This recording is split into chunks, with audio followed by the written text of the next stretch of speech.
Halo, selamat sore pemirsa. Sampai ketemu lagi dengan eh, saya di channel YouTube Abidi, dimana pada eh, video kali ini kami ingin sedikit berbagi informasi tentang eh, pola hidup dalam segi makanan bagi penderita psikosomatik. Karena penyakit psikosomatik itu yang sudah saya pernah bahas itu eh, menimbulkan gejala fisik lainnya. Gitu. Mungkin ada beberapa sensasi yang sudah saya jelaskan, banyak sensasi, tapi yang pribadi saya rasakan di video kemarin itu ada 46 eh, gejala fisik yang dialami oleh saya, seperti eh, mungkin di sini kayak contoh kecilnya, saya mengalami misalkan gangguan lambung. Memang saya juga minum obat dari dokter penyakit dalam, ataupun kita minum obat yang lain. Contoh kecilnya kita minum sebagai penunjang ya pemirsa ya, penunjang aja. Ini hanya makanan untuk penunjang. Contoh kecilnya saya misalkan pagi hari biasanya saya pagi makan, pemirsa. Saya ini memiliki fisik yang lemah, pemirsa. Mungkin bagi para penderita psikosomatik yang lainnya juga ada yang seperti saya. Memang tidak semuanya, tapi ada yang seperti saya. Saya itu pemirsa mungkin sehari itu makan mungkin 4 kali atau 5 kali, pemirsa. Tapi memang porsinya nggak banyak.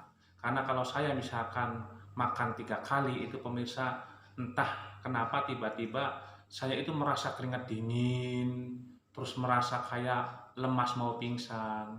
Kebiasaan saya sehari-hari, pagi saya bangun tidur, pemirsa, saya biasakan dulu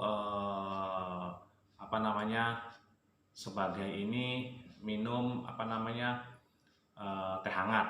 Setelah minum air putih hangat, setelah itu saya ini dengan pisang, pemirsa.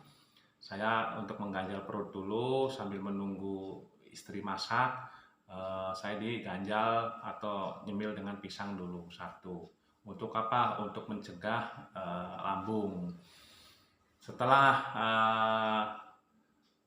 jam 7 lebih baru saya makan nasi, pemirsa, sarapan lah ya. Sarapannya itu memang tetap kita juga request sama istri, nggak bisa sembarangan, termasuk atas saran dokter dari masing-masing dokter juga, seperti dokter saraf, dokter psikiatri, ataupun dokter penyakit dalam segi makanan dan pola hidup itu memang harus diatur dan dijaga. Karena psikosomatik ini seperti bayi, pemirsa, sangat sensitif, rewel. Jadi salah sedikit ya nangis, salah sedikit ya kadang-kadang kita kambuh. Jadi saya itu seperti punya bayi kembar, pemirsa. Kalau misalkan fisiknya tidak ditunjang agar sehat, kadang-kadang menimbulkan psikosomatik. Atau sebaliknya, tiba-tiba psikosomatik datang seperti serangan panik, seperti serangan cemas atau khawatir berlebihan, itu kadang-kadang juga menimbulkan penyakit fisik. Sama itu, pemirsa. Jadi dua hal ini sangat berkaitan. Makanya setiap hari saya selalu introspeksi diri agar dua hal ini selalu kompak. Jadi saya tidak mau hanya misalkan dari psikosomatiknya saja, pemirsa. Saya lupa terhadap pola makan, terhadap pola hidup seperti olahraga itu tetap saya tetap memantau kondisi itu setiap hari dari mulai pagi sampai mau tidur. Jadi Pagi hari setelah bangun tidur, sholat subuh, saya itu minum air putih hangat dulu pemirsa, sambil menunggu istri masak atau sambil ada makan sarapan.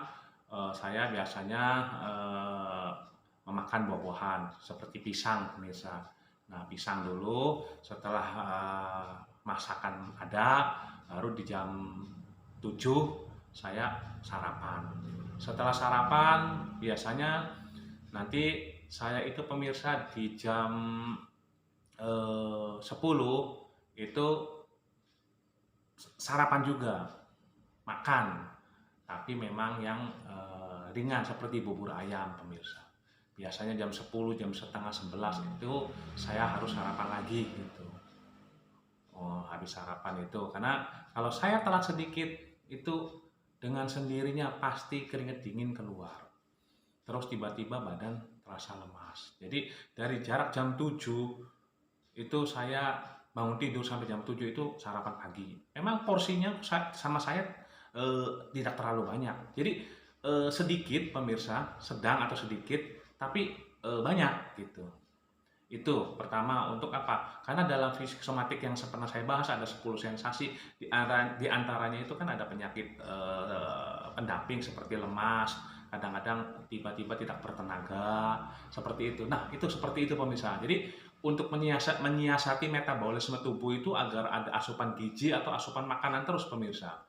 Jadi pada saat kambuhnya psikosomatik itu serangan psikosomatik entah itu seperti serangan panik, serangan cemas, atau pikirannya terlalu negatif atau berlebihan, kita udah siap kuda-kuda, pemirsa. Makanya saya selalu kompak, introspeksi diri setiap hari-harinya dari mulai bangun tidur sampai menjelang tidur. Yaitu yang saya bilang tadi, jam 7 saya sarapan, terus jam 10, jam setengah 11 saya juga sarapan, memang porsinya sedikit, saya sengaja bubur ayam, pemirsa, gitu. Saya tidak nyemil yang aneh-aneh, pemirsa, karena pernah saya coba ternyata ada dampak negatifnya. Jadi kebiasaan saya itu pagi sarapan itu biasanya misalkan sayuran ataupun ikan itu pemirsa, ataupun telur. Telur juga nggak pernah dikasih macam-macam, hanya telur rebus aja, atau ikan goreng pemirsa, jauh dari kata sambal ataupun kata pecin, itu saya jauhkan.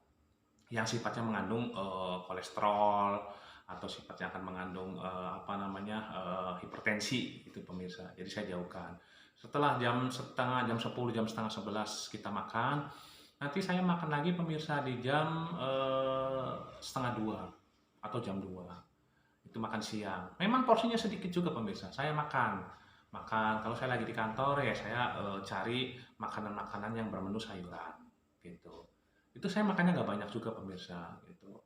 Setelah makan yang ketiga kalinya di jam 2 itu pemirsa, nah nanti saya biasanya dibarengi dengan buah-buahan.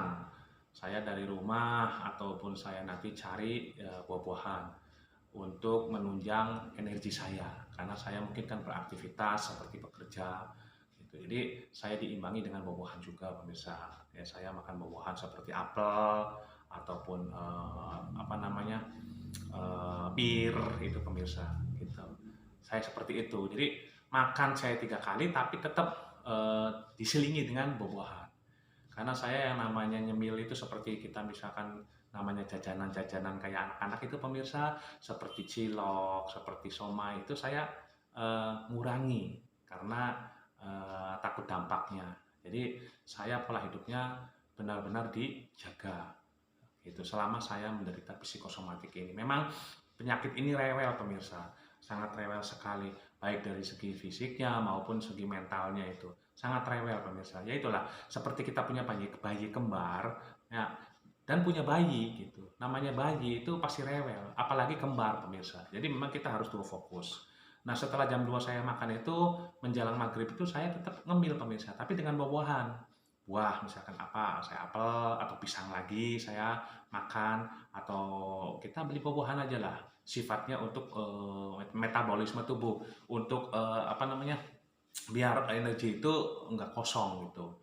Setelah menjelang maghrib, habis maghrib, sholat maghrib baru kita makan lagi pemirsa. Makannya pun sama, porsinya kecil. Itu pemirsa, porsinya kecil. Dan setiap hari itu saya makan itu pemirsa selalu dijaga. Artinya selalu dijaga itu jadi tidak bisa sembarangan. Misalkan saya makan pedas, sambal goreng, saya makan misalkan rendang yang berbumbu seperti itu enggak. Karena saya pernah merasakan itu dampaknya luar biasa. Jadi selama satu hari itu saya 4 kali makan dengan porsi yang kecil atau sedang, tapi dibarengi dengan cemilan-cemilannya itu seperti buah-buahan. Nah, contohnya pemirsa, saya kalau udah menjelang sore ini saya harus minum eh, susu. Susunya pun sama, nggak boleh susu yang asal-asalan. Karena begitu saya pernah coba juga susu yang asal-asalan, ternyata entah kenapa darahnya langsung naik. Saya nggak ngerti pemirsa.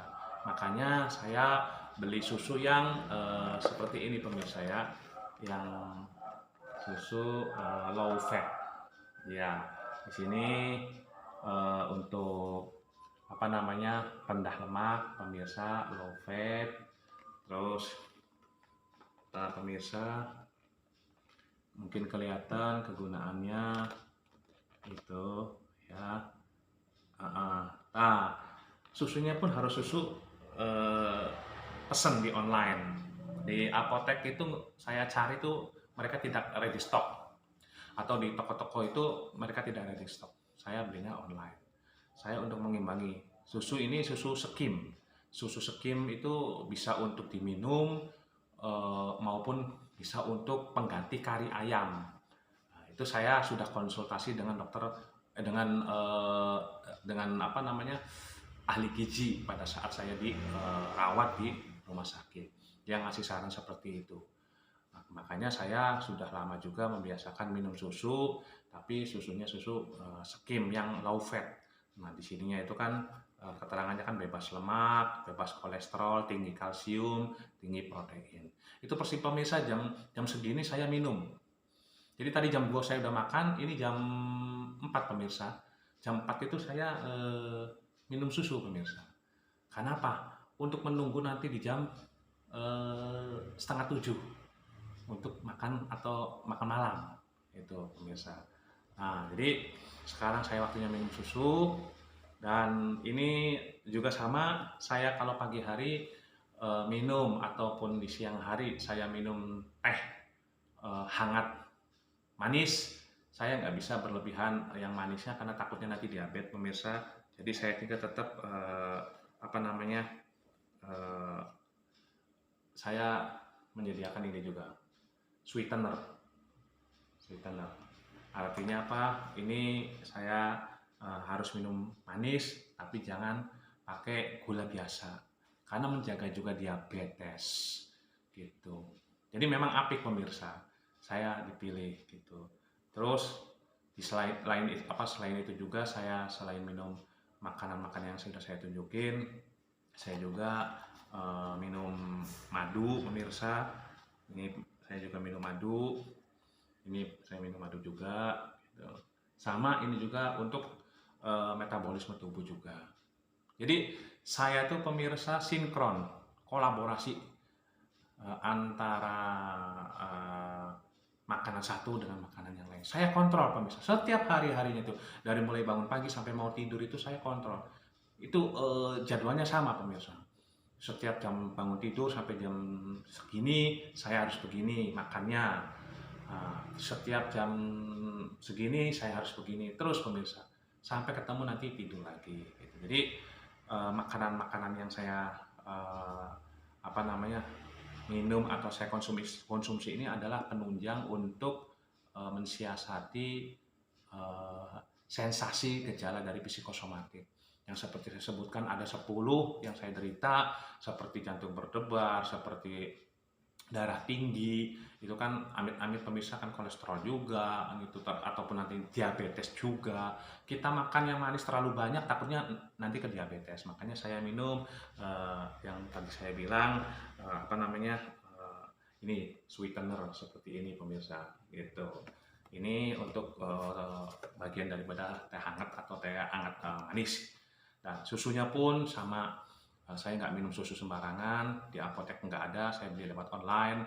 eh, Namanya susu sekim bubuk. Susu ini bisa diminum konsumsi langsung ataupun dicampur dengan kuah sayur, katanya untuk pengganti kari katanya. Tapi memang enak pemirsa, enak gitu. Nah itu pemirsa. Terus yang ketiganya juga saya beli ini juga apa buat otak pemirsa gitu. Apa namanya ini Blackmores kan pemirsa, saya beli Blackmores ini untuk apa namanya omega 3 seperti minyak ikan omega 3 untuk kesehatan otak gitu, otak di kepala. Jadi saya itu segala upaya saya kerahkan karena saya pengen cepat sembuh, pengen cepat sekali sembuh. Memang pemirsa menyiksa saya jujur, dengan penyakit ini kadang-kadang sudah dibilangnya capek karena saya punya dua yang harus saya urus. Saya rawat psikosomatiknya, misalkan saya menghindari keramaian-keramaian, saya menghindari berita-berita buruk misalkan, atau saya menghindari sesuatu yang akan bikin saya panik atau saya khawatir. Tapi dari segi makanan kadang-kadang gitu bikin itu muncul, atau sebaliknya gitu. Saya makanan juga sama sudah di apa apik-apik gitu, makanannya seperti ini yang bergizi, tapi tiba-tiba ada sesuatu hal, misalkan seperti yang video kemarin saya sedang enak-enaknya mendengar berita kematian, saya langsung panik. Mendengar berita COVID, saya langsung panik. Nah, itu pemirsa. Jadi di sini tuh saya harus benar-benar sekuat tenaga untuk kompak, selalu menyeimbangkan antara dua hal. Itu yang saya alami. Jadi untuk bagi pemirsa atau bagi rekan-rekan yang sedang mengalami penyakit psikosomatik apapun itu, serangan panik, cemas berlebihan atau anxiety disorder seperti negative thinking atau overthinking pemirsa, karena memang itu adalah penyakit ilusi, penyakit ilusi, penyakit ilusi. Tapi realitanya ada, gejalanya ada ke fisik gitu. Jadi memang sulit pemirsa ininya untuk apa namanya ya kita mengobatinya. Memang sangat rumit. Tapi ya kita harus telaten untuk apa namanya menghadapinya gitu. Jadi bagi rekan-rekan yang sedang mengalami gejala seperti saya, jangan lupa tetap semangat, semangat terus, jaga pola hidup, olah makan, jangan lupa juga berdoa sama Tuhan Yang Maha Kuasa, karena hanya Dia yang bisa menyembuhkan penyakit kita ini. Itu pemirsa. Kalau ini hanya sebagai syarat seperti makanan bergizi ataupun kita melakukan meditasi, obat-obat dari dokter itu hanya sebagai syarat saja. Semuanya hanya sama Tuhan Yang Maha Kuasa. Jadi sekali lagi mungkin untuk rekan-rekan yang sedang menjalani seperti saya psikosomatik ini, sabar, ikhlas, dan tetap semangat. Semoga saya doakan kalian semua yang sedang merasakan secepatnya diberikan kesembuhan. Dan yang sudah sembuh, mohon komentarnya, masukannya, biar saya juga bisa berbagi informasi kepada semua yang menonton YouTube di channel ABD ini. Mungkin itu saja pemirsa, sekilas info tentang aktivitas saya dalam konsumsi makanan atau minuman setiap hari-harinya gitu. Jadi Ini saya pada hari ini, pada kali ini, session kali ini, pada session kali ini saya membahas masalah makanan, yaitu untuk mengantisipasi yaitu seperti gejala psikosomatik gitu. Jadi mungkin itu saja pemirsa. Jangan lupa video ini tonton sampai habis pemirsa, jangan di skip karena bermanfaat bagi anda-anda. Barangkali ada saudara atau rekan yang sama seperti saya berbagi informasi setelah melihat tayangan YouTube saya ini, ataupun kepada keluarga-keluarga yang lain gitu. Sama pemirsa, mungkin gejalanya nggak jauh beda 11-12 gejalanya itu pemirsa, dan cuman hanya ininya saja yang beda, mungkin cara mengolahnya gitu pemirsa. Jadi masing-masing punya cara, tapi cara saya itu seperti itu pemirsa, seperti menghadapi makanan, dalam konsumsi makanan juga seperti ini gitu. Jadi mungkin itu saja pemirsa, link YouTube Al-Didi ini jangan lupa tonton sampai habis, jangan di skip, dan saya mohon kepada pemirsa tekan klik subscribe-nya biar saya selalu bisa mengupdate informasi-informasi tentang gejala psikosomatis beserta sensasinya. Mungkin itu saja. Terima kasih. Assalamualaikum warahmatullahi wabarakatuh.